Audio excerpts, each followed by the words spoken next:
The Netherlands thought they had control. Japan thought they had a response. And by the time the final whistle echoed around Dallas, nobody knew who was going to walk away with the result. What looked like a routine World Cup opener turned into a roller coaster of momentum swings, stunning goals, and relentless drama. And the craziest part? Every single goal came after halftime. This was Netherlands versus Japan at the 2026 FIFA World Cup, and it delivered everything football fans could ask for. The first half was a tense battle of patience. Both teams were cautious. Neither side wanted to make the mistake that could define their tournament before it had even truly begun.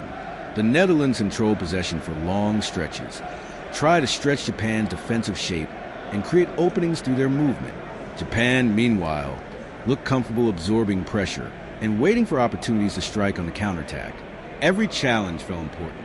Every misplaced pass carried consequences. The match was balanced, but that balance wasn't going to last, because the second half changed everything. The Dutch emerged from the break with greater urgency. Their attack suddenly carried more purpose, and Japan's defense was being forced into difficult decisions. Then came the breakthrough. A dangerous move developed down the flank as the Netherlands pushed numbers forward. The ball found its way into a crowded area where confusion briefly took over. A save was made. Defenders scrambled, and for a split second nobody seemed certain where the danger had gone. Then the ball fell kindly, and one player reacted faster than everyone else. Virgil van Dijk. The Dutch captain wasn't supposed to be the headline scorer. He's the man known for defending, organizing, and leading from the back. But great leaders have a habit of appearing when their teams need them most. Van Dijk seized a moment and buried the chance. 1-0 Netherlands. The Dutch fans erupted. Their captain had stamped his authority on the World Cup.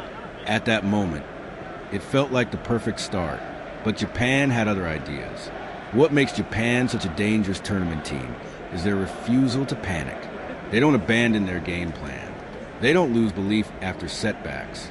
And that resilience would soon be rewarded. As the Netherlands attempted to build on their lead, Japan kept searching for openings. They moved the ball quickly, stretched the field, and continued asking questions. Eventually, the pressure paid off. A Japanese effort took a crucial deflection on its way toward goal. Sometimes football is about brilliant skill. Sometimes it's about being willing to shoot and force defenders into mistakes. This time, fortune favored Japan. The ball found the net. 1-1. Game on. Suddenly the momentum had shifted. The Netherlands had dominated stretches of the contest, yet all their hard work had been wiped away in an instant. Now the pressure was back on, and that's when one Dutch player decided to take matters into his own hands.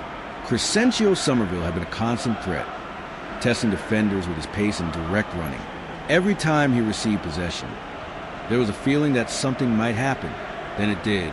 Spotting space ahead of him, Somerville attacked aggressively. Japan struggled to contain the burst of acceleration. The defense backed off for a split second. That was all he needed. The finish was clinical. The Netherlands were back in front, 2-1. And once again, the Dutch bench exploded with celebration. For many teams, conceding twice in a World Cup opener would be enough to break their spirit. Not Japan. This team has built a reputation for fighting until the very end. They have stunned bigger nations before, and they weren't about to surrender now. The match entered its most dramatic phase. Every attack carried danger. Every turnover felt potentially decisive. The Netherlands searched for the goal that would finally kill the game off. Japan searched for another lifeline. Then came the moment that changed everything. Japan worked the ball into a dangerous area and created just enough space for a delivery into the box. The Dutch defense, which had looked solid for much of the evening, suddenly found itself under immense pressure. The ball arrived, bodies flew toward it, and amid the chaos, Agawa was there. Goal! 2-2. Dallas erupted. The Japanese players celebrated wildly. The Dutch players stood stunned. For the second time, Japan had climbed back into the match, and now nobody knew what would happen next. The final stages became a battle of nerves. The Netherlands pushed forward, desperately looking for a winner. Japan sensed an opportunity to complete an incredible comeback. Both teams had chances. Both teams believed victory was possible. But after all the twists and turns, Neither side could find a decisive breakthrough. The whistle finally blew on one of the most entertaining matches of the tournament so far. A game that started cautiously had exploded into life after halftime. 4 goals, 2 comebacks, countless momentum swings, and a reminder of exactly why the World Cup is unlike any other competition in football.